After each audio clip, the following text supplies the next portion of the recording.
Welcome to my radio theater production of my novel. All right, everyone, let's review page 3.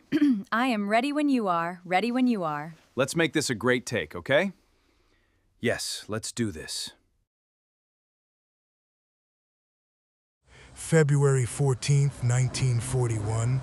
Near dawn, the farmhouse. Silence, the storm has passed. Just birds beginning to sing.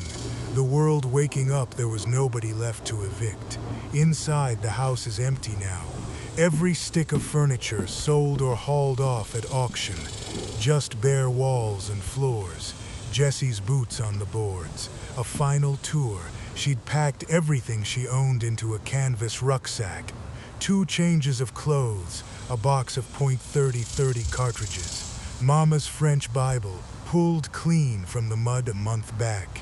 $200 in small bills. Mama's and Papa's wedding rings, wrapped together in a handkerchief. Ray's old coat, strapped to the outside of the pack, and the Winchester, wrapped in a horse blanket, tied with twine, slung over her shoulder like a hobo's bundle. She had no truck anymore. Clem Dockery had that now, $30 worth. She'd be walking. She stops in the kitchen, where the table used to be, where Ray used to sit. She looks up at the empty socket in the ceiling, dark, dead. I kept my promise, Ray. I'm living. Maybe I've even found a purpose. She turns, walks to the door, stops, looks back once. Goodbye. She stepped off that porch and walked south down the county road, staying in the grass along the shoulder whenever she heard a car coming. She didn't want to be seen, not yet. Jessie Stubbins walked away from that farm and never looked back, because Jessie Stubbins died the night Ray did. The woman walking that road was someone else now, someone harder. Colder, someone with a purpose. She just didn't have a name for herself yet. Blood on the Dogwood. Episode 6, The Road West, the series finale, created by Martin Francom. Content warning. The following program contains references to domestic violence and vigilante justice. Listener discretion is advised. By 9 that morning, she'd covered 8 miles on foot. At 10:30, an old farmer in a rattling Model T pulled alongside. Where you headed, miss? Macon, bus station. Hop in, I'm going that far. He talked the whole way about the weather, about a grandson gone up to Detroit for the Ford plant, about how the world was moving too fast for an old man to keep up. Jessie said nothing. She watched Georgia go by. Pine woods, small white churches with their graveyards, and let it disappear. The Macon depot smelled of diesel and cigarette smoke and the sweat of people who'd been traveling too long. She bought a ticket at the counter from a clerk who barely looked up. Where to? She looked at the board, Atlanta, Birmingham, Memphis, Dallas West. She needed to go west. Dallas, one way. 875, bus leaves 2:15, gate 3. She took a seat in the corner of the waiting room, the wrapped rifle across her knees, one hand always on it. At 2:15, they called the Dallas bus. She found a seat near the back. A woman sat down beside her somewhere past the Alabama line. Middle-aged, worn thin, a cardboard suitcase held shut with rope. Yeah, going far. Dallas. Me too, got a sister there. Lost my job at the mill last month. Ya got people in Dallas. No. What ya gonna do? Find work. The woman nodded, didn't ask what kind. In 1941, work was work. You took what you could get. What's your name, honey?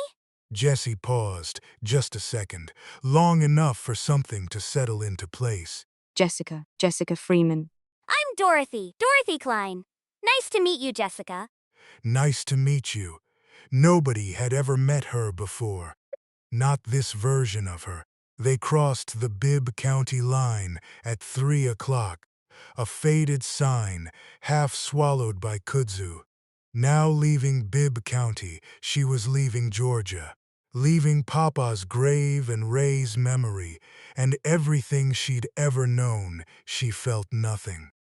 The place where grief used to live was just empty now, hollowed out, burned clean. Somewhere past Shreveport. Deep in the night, she unwrapped the rifle, just enough to see the stock. Papa's initials, carved deep. Jas. She ran her fingers over the letters. You finish what you start. You carry what you kill. She was carrying 5 debts now, paid in full: Seth Lorraine, Andy Briscoe, Amos. She wrapped the rifle back up and held it in her lap the rest of the way to Texas. March 11th, 1941, Lordsburg, New Mexico. Nearly a month on the road now, Dallas, then Fort Worth, Amarillo, Albuquerque. Small towns, forgotten places. She worked when she needed money, waitressing, cleaning rooms, picking cotton.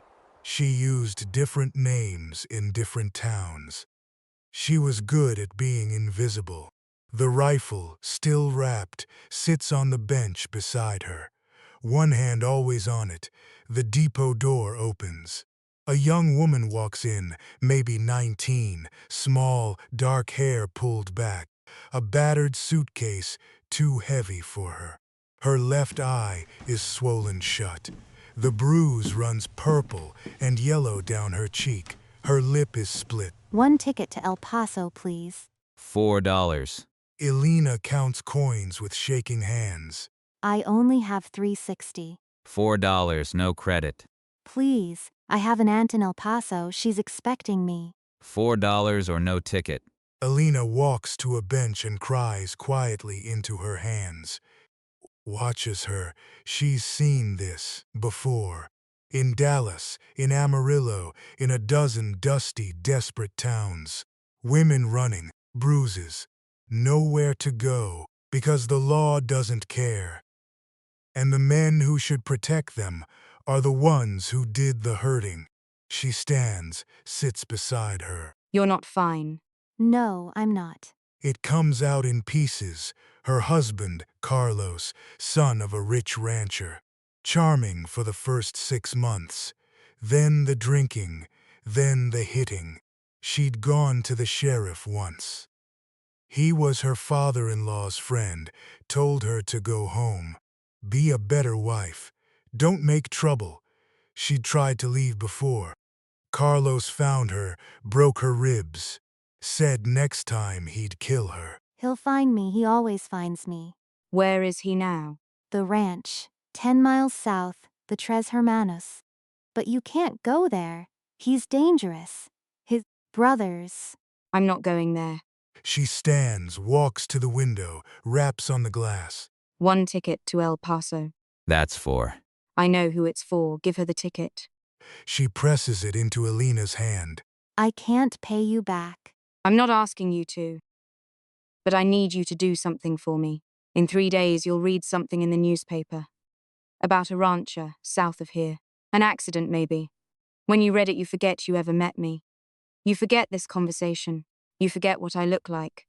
Can you do that? Who are you? In the distance, a train whistle westbound. Nobody. Just somebody who finishes what they start. 3 days later, March 14th, 1941, the Lordsburg Liberal ran a small item on page 3. Local rancher Carlos Mendoza, 28, killed in an apparent hunting accident on the family's Tres Hermanos ranch. Sheriff Tom Bickford was quoted. It appears he was cleaning his rifle when it discharged. A reminder to always treat firearms with respect. No wife or children survived him. Nobody questioned it. Accidents happen. Tucson, U.S. Santiago, all aboard for the Jessica boards, finds a seat by the window, sets the wrapped rifle across her lap. The train pulled out of Lordsburg, west toward Tucson, toward California, toward the edge of the continent, where there'd be nowhere left to run. But Jessica Freeman wasn't running, she was hunting. She thought about Ray sometimes, wondered what he'd make of what she'd become, the promise he'd made her give. Live, Jess, just live. She'd kept it. She was living, just not the way he'd hoped. His voice came to her sometimes, on trains, in the dark, in that place between memory and something else she didn't have a name for. I never wanted this for you, Jess. I know. You were supposed to find a good man, have children, live on Papa's land. They took that from me, Ray. They took everything. So you took it back. I finished what they started. She never could say, later, whether she'd truly heard him, or whether some part of her just needed to hear it in his voice instead of her own. She didn't examine it too closely. Some things you let stay what they are. Are you happy, Jess? She asked herself that in his voice and answered in her own. No, but I'm alive, and they're dead, and I've found a purpose. That's enough. An old cowboy in the seat across the aisle reads a newspaper, shaking his head. Says here some rancher shot himself cleaning his gun. Damn fool. First rule of guns, always check if it's loaded. Jessica says nothing, watches the desert, endless, empty, a good place to disappear. She was carrying 5 deaths now, paid in full, and a 6th added to the ledger today. 6 bodies. 7 if you counted Ray, and she always counted Ray. Somewhere out past this window, someone else needed help the law wouldn't give. Someone else had a debt the courts would never collect. Someone else was crying in a depot with nowhere to go. She'd find them, or they'd find her. The train crossed into Arizona at noon. Jessica unwrapped the rifle, just enough to see the stock. Papa's initials, JRS. I'm still finishing, Papa. I'm still carrying. She wrapped it back up, held it across her lap. The train kept moving west, toward California, toward the ocean, toward the edge of the continent. She wasn't running. The official record says Jesse Stubbins disappeared sometime in February of 1941. Last seen in Grady County, Georgia, presumed to have moved west, like so many did in those years, looking for work that didn't exist back home either. Sheriff Bull Briscoe's death was ruled a tragic accident, an icy road, a bad break. Judge Thaddeus Amos was found at the bottom of his own staircase. The county coroner called it a fall and left it there. Nobody in Grady County asked too many questions about either man. Nobody wanted to. The Stubbins farm changed hands twice more before the house finally came down, years later. Something else stands on that ground now. Nobody who lives there knows whose land it was, or what happened on it, or what it cost. Ray Stubbins is buried in the Grady County Cemetery. His headstone reads, Jeremiah Raymond Stubbins, 1914 to 1940. Beloved brother, nobody visits. As for Jessica Freeman, the record just stops. No death certificate, no grave anyone's found. A woman who paid what she believed she owed, and kept moving west until the trail runs out of paper. You finish what you start, you carry what you kill, always. Blood on the Dogwood was created by Martin Francom. This series featured its full voice cast across all 6 episodes.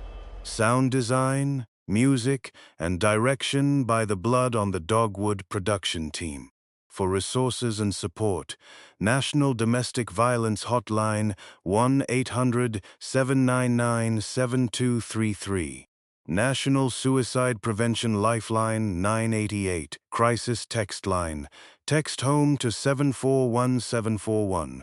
The Innocence Project. innocenceproject.org. Death Penalty Information Center. deathpenaltyinfo.org. Thank you for listening to Blood on the Dog.